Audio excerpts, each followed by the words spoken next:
네, 오늘은 예수님께서 예루살렘에 입성하실 때에 무리들이 종려나무 가지를 꺾어서 그 가시는 길 위에 깔아드렸던 것에 유래한 교회력으로 이제 종려주일이라고 합니다. 오늘 방금 찬양대에서 찬양한 것처럼 그 무리들은 종려나무 가지를 꺾어서 예수님 가시는 길 위에 예루살렘 입성하실 때 그 길 위에 깔아드리면서 호산나 호산나 외쳤죠. 호산나라는 것은 주님을 찬양하라는 뜻입니다. 그렇게 찬양을 했던 그 무리들이 나중에 예수님을 십자가에 못 박았죠. 그래서 내일부터 우리가 고난주간이 이제 시작이 되고 고난주간 새벽 기도회도 하게 되는데 오늘 말씀은 예수님께서 십자가에 못 박히신 저 길이 바로 우리로 하여금 예수님의 남은 고난을 우리 삶 속에 채우라고 이렇게 이야기하고 있다는 것을 우리가 깨닫기를 원합니다. 그래서 이 말씀은요, 우리가 예수님께서 고난을 덜 받아서 우리가 그 남은 고난을 채우는 것이 아니라 이제는 우리가 예수님께서 가신 고난의 길을 우리도 걸어가야 한다는 것을 말하고 있는 것입니다. 그래서 우리가 이 고난의 길을 걸어간다고 해서 그러면은 무조건 고통과 고난과 아픔만 있느냐? 절대로 그렇지 않습니다. 오히려 더 큰 영광의 면류관이 우리를 기다리고 있음을 깨닫고 이 고난의 길을 우리가 기쁨과 감사함으로 걸어갈 수 있기를 주님의 이름으로 간절히 축원드립니다. 오늘 본문은 그 배경이 9절부터 시작이 되는데요. 사도 바울은 예수님께서 어떤 분인가에 대해서 이 골로새 교회에 편지를 하면서 소개를 하고 있습니다. 첫 번째는 예수님은 보이지 않는 하나님의 형상이시다. 이것을 소개하고 있는데 우리가 읽지는 않았지만 15절 전반절을 보면 이렇게 기록되어 있어요. 그는 보이지 아니하는 하나님의 형상이시요. 그렇습니다. 우리가 보이지 않는 하나님을 어떻게 믿습니까? 여러분 하나님 보신 분이 있어요? 아무도 본 사람 없잖아요. 그러나 우리는 하나님을 믿고 있어요. 누구를 통해서 하나님을 믿고 있습니까? 예수님을 믿음으로. 예수님을 믿음으로 우리가 하나님을 우리도 믿고 있는 거예요. 그렇기 때문에 예수님은 보이지 아니하시는 하나님의 형상이시라고 사도 바울은 소개하고 있는 겁니다. 두 번째, 예수님은 모든 피조물보다 먼저 나신 이라고 소개하고 있습니다. 역시 15절 후반절을 보면은 모든 피조물보다 먼저 나신 이시니, 모든 피조물보다 먼저 나셨기 때문에 어떤 사람들보다 먼저 나셨다. 다시 말해서 예수님은 창조주 하나님이시다. 삼위일체 하나님이신 것을 증거하고 있는 것입니다. 그래서 16절 17절 보면은 만물보다 먼저 나셨고 만물이 예수님에게서 또한 창조되었고 모든 만물이 예수님을 위하여 창조되었다라고 증거하고 있는 겁니다. 그래서 세 번째, 그렇기 때문에 예수님은 어떤 분이냐? 바로 온 교회의 머리가 되신다. 즉 주인이 되신다는 것을 말씀하고 있어요. 그래서 18절 역시 우리가 읽지는 않았지만은 우리 함께 한번 읽어볼까요? 18절 말씀. 그는 몸인 교회의 머리시라. 그가 근본이시요 죽은 자들 가운데서 먼저 나신 이시니 이는 친히 만물의 어뜸이 되려 하심이요. 아멘. 만물의 어뜸이 되셨고 그리고 그리스도의 머리가 되신 교회의 머리가 되시기 때문에 교회의 주인이 된다는 거죠. 그렇기 때문에 우리는 이 예수님을 믿음으로 인해서 눈에 보이지 않는 하나님을 우리도 의지하고 눈에 보이지 아니하시는 하나님을 우리 삶 속에 모시고 살아가게 되는 겁니다. 그래서 21절과 22절에 보면은 우리가 예수님을 몰랐을 때는 하나님과 원수가 되었을지 모르지만 이제는 우리가 예수님께서 저 십자가의 죽으심으로 인해서 그것을 우리가 믿음으로 인해서 우리와 하나님 사이가 원수가 아니라 이제는 화목하게 되는 그런 관계가 되었다라는 거죠. 그래서 우리는 이제 거룩하고 흠이 없고 책망받을 것이 없는 자로 하나님 앞에 세우고자 하시는 겁니다. 예수님을 통해서 원래는 예수님을 몰랐을 때는 우리가 하나님과 원수가 되었으나 이제는 예수님께서 십자가에 못 박혀 돌아가심으로 그것을 믿는 모든 사람들로 하여금 하나님과 화목하게 하고 우리는 이제 흠이 없고 거룩하고 책망받을 것이 없는 자로 하나님 앞에 바로 세우게 하기 위해서 예수님께서 십자가에 못 박혀 죽으셨다 이 말입니다. 쉽게 말하면은 그렇기 때문에 오늘 우리는 어떻게 됩니까? 어떤 삶을 살아야 됩니까? 거룩한 삶을 살고 흠없는 삶을 살고 하나님 앞에서 책망받을 것이 없는 자로 바로 서야 된다는 것을 말하고 있는 겁니다. 그래서 이제 우리는 이를 위해서 어떻게 해야 되느냐. 23절 전반절은 이렇게 이야기하고 있습니다. 23절 전반절 우리 다 함께 한번 읽어볼까요? 만일 너희가 믿음에 거하고 터 위에 굳게 서서 너희 들은 바 복음의 소망에서 흔들리지 아니하면 그리하리라. 아멘. 그러니까 우리가 거룩하고 책망받을 것이 없고 흠없는 자로 바로 서기 위해서는 어떻게 되느냐? 이 믿음의 소망 위에 바로 서서 흔들리지 않아야 된다. 다시 말해서 우리가 예수님을 믿잖아요? 예수님 어떻게 믿습니까? 예수님이 십자가에 못 박혀 돌아가심으로 나의 모든 죄와 허물을 다 지고 가셨다는 것을 믿는 그 믿음, 그리고 그 믿음의 소망 위에 굳게 서서 흔들리지 않아야 된다라는 겁니다. 그래야 하면은 우리는 거룩하고 흠이 없고 책망받을 것이 없는 자로 하나님 앞에 바로 서게 된다는 것을 강조하고 있는 거죠. 그래서 이것을 뭐라고 그럽니까? 복음이라고 하는 거죠. 복음이 뭡니까? 예수님을 믿을 때 구원받는다. 예수님을 믿음으로 우리의 모든 죄가, 우리 모든 허물이 다 용서되었다는 그 소리가 바로 복음. 복된 소리. 예수님을 믿음으로 우리는 구원받는 백성이 되고 예수님을 믿음으로 우리의 모든 죄와 허물은 다 사라졌다는 것, 다 용서되었다는 것을 듣는 소리, 그 소리가 복음이에요. 그 복음을 우리는 들었고 그 들었기 때문에 구원받은 백성이 되었습니다. 그래서 왜 이렇게 어떻게 해서 이렇게 될 수 있었느냐? 복음이 그러면 어떻게 우리가 듣게 되었습니까? 많은 사람들이 복음을 전해 주었기 때문이죠. 그래서 천하 만민에게 이 복음 전하는 사람들이 있었기 때문이라고 말씀하고 있는 거죠. 수많은 전도자들에 의해서 천하 만민에게 복음이 전파되었기 때문에 그중에 사도 바울이 있는 거죠. 그래서 그는 23절 후반절에서 이렇게 말씀하고 있습니다. 23절 후반절, 이 복음은 천하 만민에게 전파된 바요 나 바울은 이 복음의 일꾼이 되었노라. 아멘. 그래서 바울은 복음의 일꾼이 되었어요. 그래서 복음을 전했어요.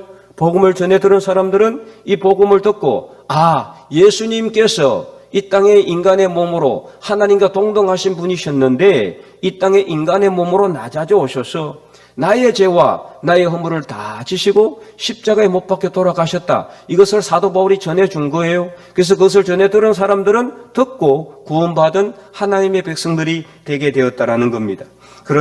그렇기 때문에 복음 전하는 것이 정말 중요하다는 겁니다. 복음을 전하지 않으면은 들을 수가 없고 복음을 전해주지 않으면은 아무도 구원의 길을 알 수가 없습니다. 우리가 사순절 첫째 주간부터 예수 그리스도께서 못 박혀 돌아가신 저 십자가는 우리로 하여금 어떤 길로 인도한다고 했습니까? 구원의 길로. 그렇기 때문에 하나님께 이르는 길로, 그래서 세상과 소통하는 길로, 그래서 우리가 간절하게 기도하는 길로, 용서와 사랑의 길로, 이런 모든 길로 인도하고 있는 것은 무엇 때문입니까? 복음을 우리가 전해 들었기 때문이에요. 누군가는 우리에게 복음을 전해 주었기 때문이에요. 아무리 여러분이 모태신앙으로 태어나도요, 부모님으로부터라도 복음을 전해 듣지 않으면 절대로 구원받을 수 없어요. 그렇잖아요? 아무리 유아세례를 받으면 뭐 하겠습니까? 그 사람이 복음을 전해 듣지 않으면 아무 소용이 없어요. 모태신앙으로 태어난다고 해도 태어나면서부터 예수 믿고 태어나는 사람은 아무도 없습니다. 자라면서 부모님으로부터 혹은 선생님으로부터 혹은 집사님, 권사님으로부터 장로님으로부터 다른 누군가에게서 목사님에게서 복음을 전해 들었기 때문이죠. 그렇기 때문에 복음을 전하는 것이 정말 중요하다는 것을 말하고 있는 것. 그런데 이 복음을 전할 때 과연 그러면은 형통한 길만 있느냐? 그것이 아니라는 거죠. 복음을 전할 때 엄청난 고난이 있더라는 것입니다. 그것을 오늘 본문은 말하고 있습니다. 왜냐하면은 사탄 마귀가 우리를 힘들게 하고 복음을 듣는 사람들의 마음을 다치게 하고 그래서 복음 듣는 사람들로 하여금 또 고난을 수없이 당하게 합니다. 그래서 우리도 잘 알지만은 스데반은 복음 전하다가 어떻게 됐습니까? 돌에 맞아서 죽었습니다. 야고보는 처형되었습니다.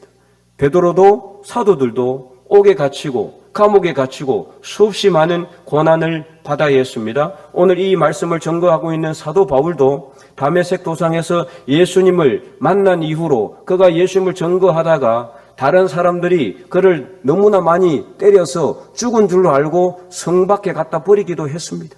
그렇게 수많은 고난을 당했다라는 거죠.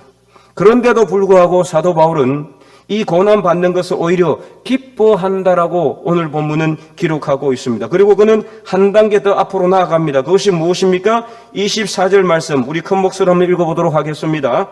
나는 이제 너희를 위하여 받는 괴로움을 기뻐하고 그리스도의 남은 고난을 그의 몸된 교회를 위하여 내 육체에 채우노라. 아멘. 그래서 사도 바울이 이렇게 예수님을 증거하는 이유, 예수님은 어떤 분이냐? 예수님이 이러이러하신 분이다. 이것을 증거하신 이유, 증거하는 이유, 모든 것은 다 복음을 전하기 위한 겁니다. 그래서 복음을 전해 들은 사람들로 하여금 구원받은 하나님의 백성이 되고 거룩하고 흠이 없고 책망받을 것이 없는 자로 하나님 앞에 바로 세우기 위한 것인데 이렇게 사도 바울이 복음을 수없이 많이 전하다가 어마어마한 고난을 받았음에도 불구하고 그는 오히려 이 고난 받는 것을 기뻐하노라고 외치고 있어요. 그리고는 더 한 단계 앞으로 나아가서 이제 자기는 어떻게 하겠다고 결단하고 있습니까? 이제는 나는 그리스도의 남은 고난을 내 육체에 채운다. 육체에 채운다. 이제 내가 이만큼 고난 받았으니까 복음을 전하면서 이만큼 고난을 받았으니까 이제는 그만하겠다라는 게 아니에요. 이제는 됐다라고 생각하지 않았습니다. 그만큼 고난을 받았으면은 이제 실법하기도 한데 바울은 그러지 않았습니다.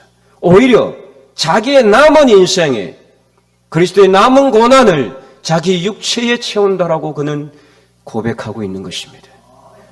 오늘 여러분은 어떤 삶을 살아가고 있습니까? 열심히 내 교회 수고했고 헌신했기 때문에 이제는 쉬겠다. 그런 분이 혹시 있지는 않습니까?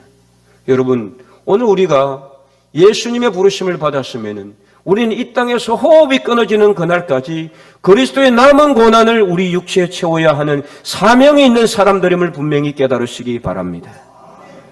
그래서 그리스도의 남은 고난을 우리의 삶 속에 채워가야 하는 사람들이에요. 그리스도의 남은 고난이란 무엇인가? 그것은 바로 예수님께서 다 지고 가지 못한 고난이 남아있는 것이 아니라 예수님께서 가신 고난의 길을 우리도 걸어가야 한다는 것을 말하고 있는 것입니다.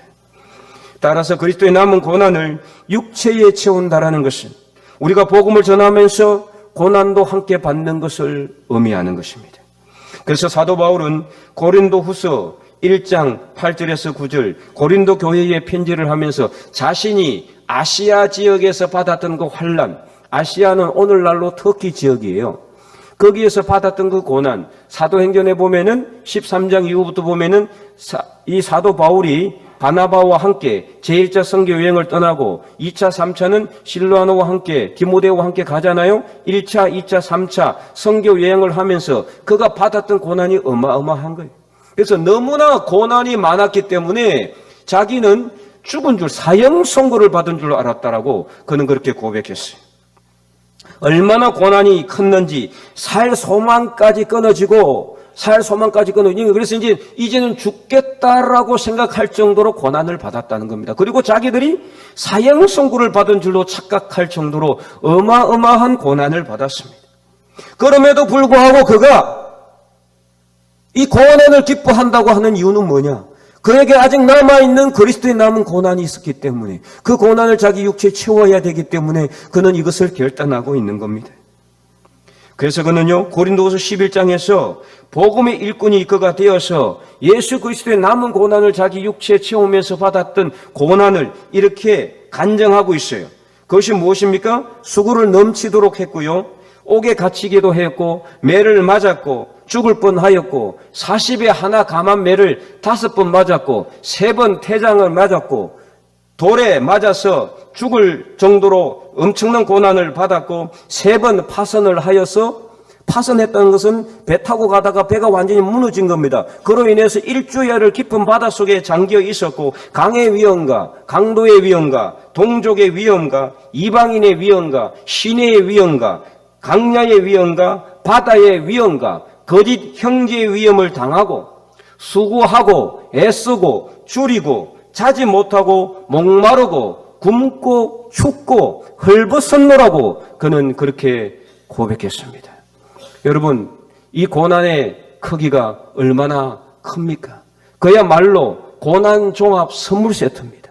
25가지나 되는 이 고난을 그는 다 자기의 몸으로 송두리째 받으면서도 지금 그가 무엇을 고백하고 있습니까? 나는 이제 고난 그만 받을란다가 아니라 그리스도의 남은 고난을 나의 육체에 채워놓으라고 그는 이렇게 결단하고 있는 것입니다.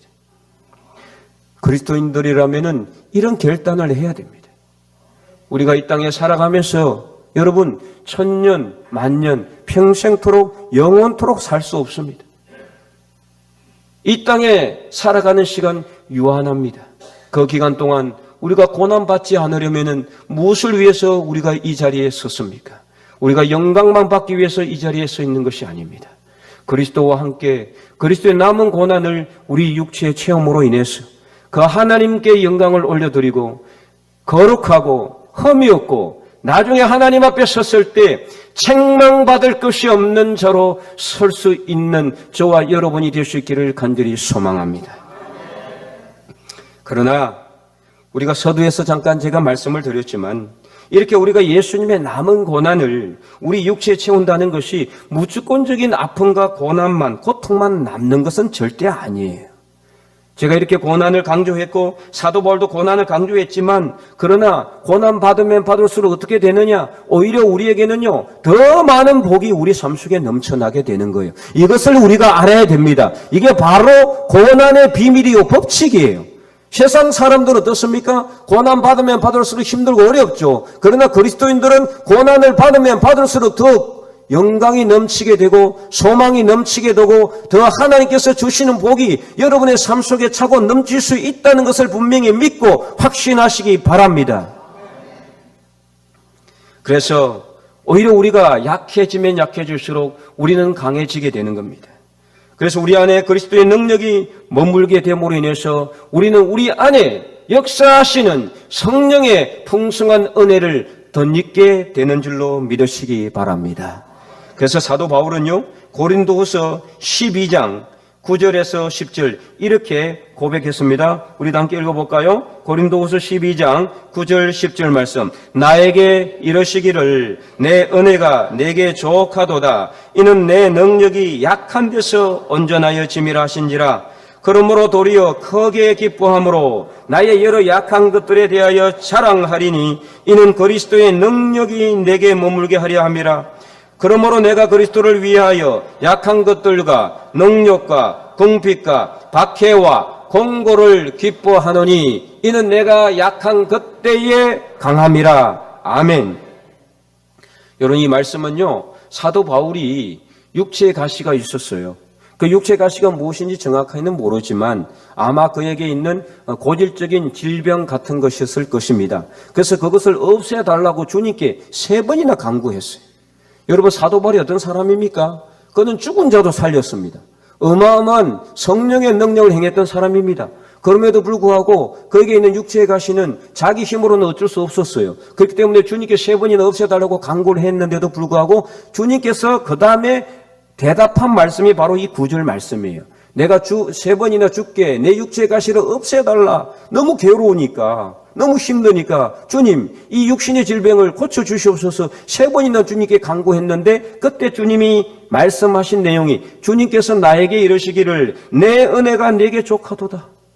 내 은혜가 내게 족하도다. 왜 그러느냐? 이는 내 능력이 약한 데서 온전해짐이라. 내 능력은 그리스도의 능력, 주님의 능력이고 약한 데서 약한 것은 사도 바울의 약함을 의미하는 거예요. 그러니까 네가 약할 때에 내 능력이 더 강해지기 때문에 안 고쳐준다 이 말이에요.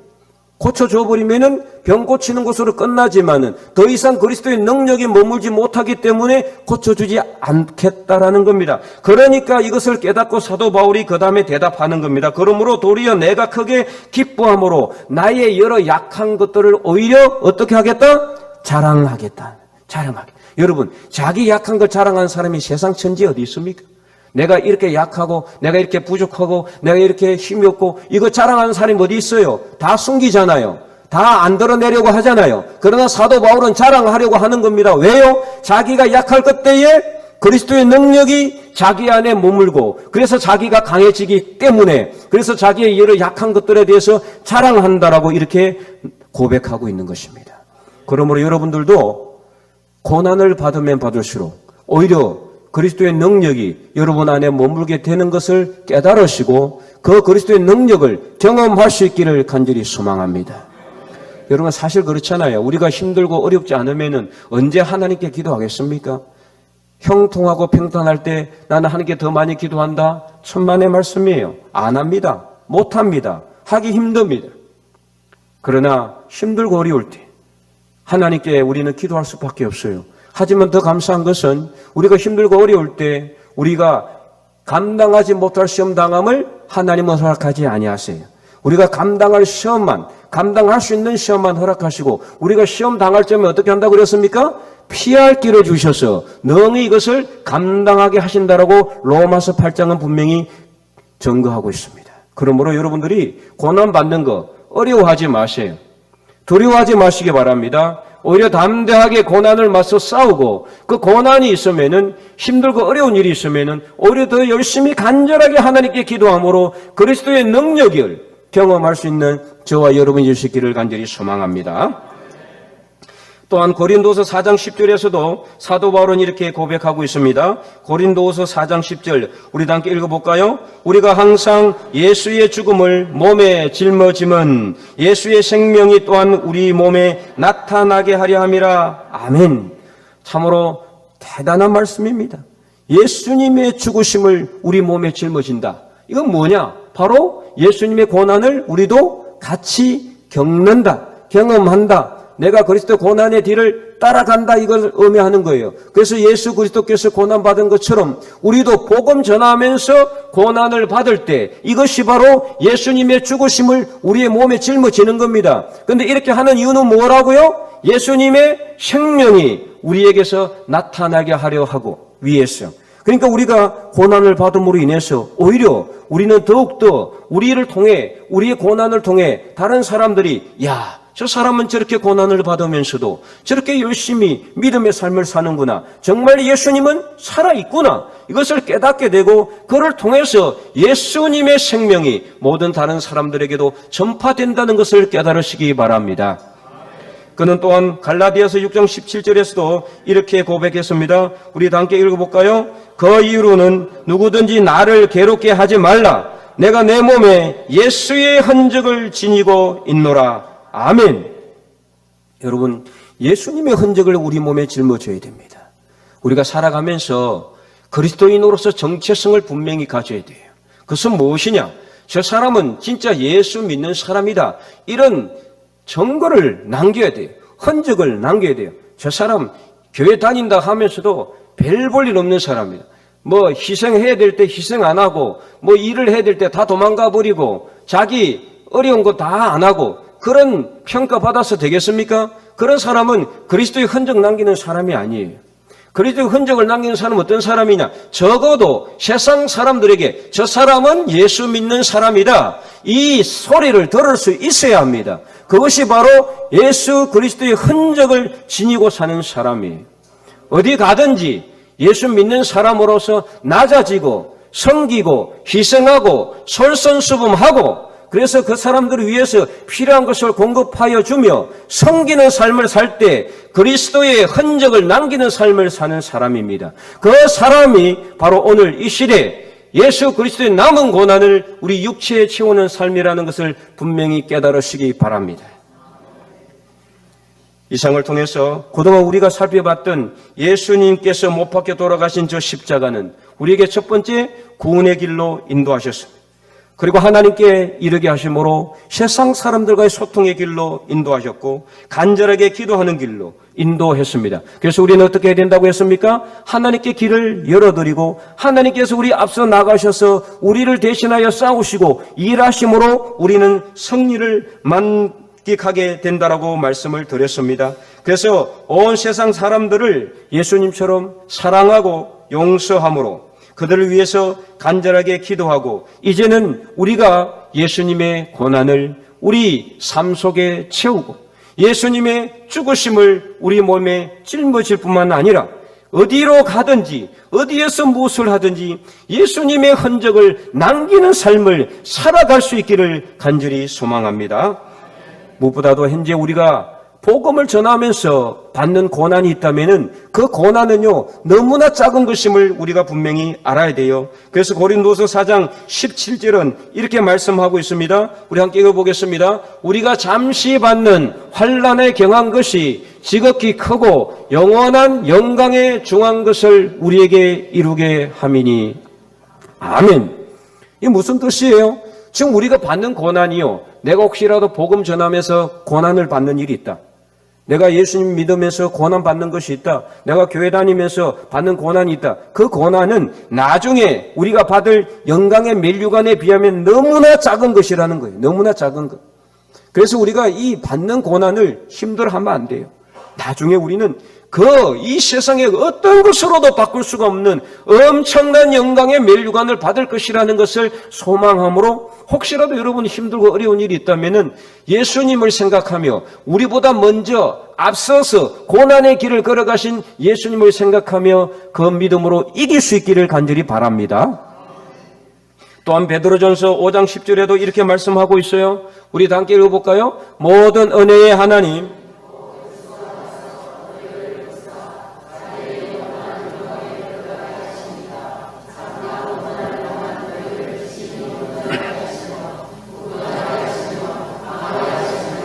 저를 견고하게 하시리라. 아멘. 여러분, 우리 지금 받는 고난 잠시 받는 고난이란 말이에요. 잠시. 영원토록 받는 고난은 아닙니다. 나중에 천국에서 우리가 살아가는 삶은 어떤 삶입니까? 영원한 삶이에요. 영원한 삶이에요. 거기에 비하면은 우리가 지금 받는 이 고난은 너무나 작아서 보이지도 않을 정도예요. 그러므로 우리가 이 고난 받는 것을 절대로 무수할 필요가 없어요. 사도 바울이 이렇게 많은 고난을 받았는데도 그가 이렇게 고난 받는 것을 기뻐하는 이유가 이것을 바라봤기 때문이에요. 사도 바울도 자기를 위하여 예비된 영광의 면류관, 그것을 바라봤기 때문에 지금 내가 받는 이 고난 아무것도 아니라는 것을 아니까 오히려 기뻐함으로 그리스도의 남은 고난을 내 육체에 채워놓으라고 그는 이렇게 당당하게 말할 수 있는 겁니다. 그러므로 사랑하는 성도 여러분, 이제 저 십자가를 바라볼 때마다 여러분, 우리의 죄와 허물과 우리의 아픔과 질고와 슬픔과 고통까지도 다 지고 가신 예수 그리스도를, 그 크신 구원의 은혜를 모든 세상 사람들에게 전할 수 있기를 간절히 소망합니다. 이제 우리에게 남은 것은 예수님의 십자가를 전하는 길입니다. 그래서 오늘 이 어두운 시대에, 우리 이 혼탁한 시대에 그리스도의 남은 고난을 우리 육체에 채우고, 그래서 예수님의 죽으심을 우리 몸에 짊어질 뿐만 아니라 이제는 우리의 개인적인 욕심의 흔적이 아니라 예수님의 흔적을 온 세상 사람들에게 보여주므로 나중에 주님 이 땅에 다시 오셨을 때에 영광의 면류관을 다 받아 누리는 하나님의 거룩한 백성들이 될 수 있기를 주님의 이름으로 간절히 축원드립니다.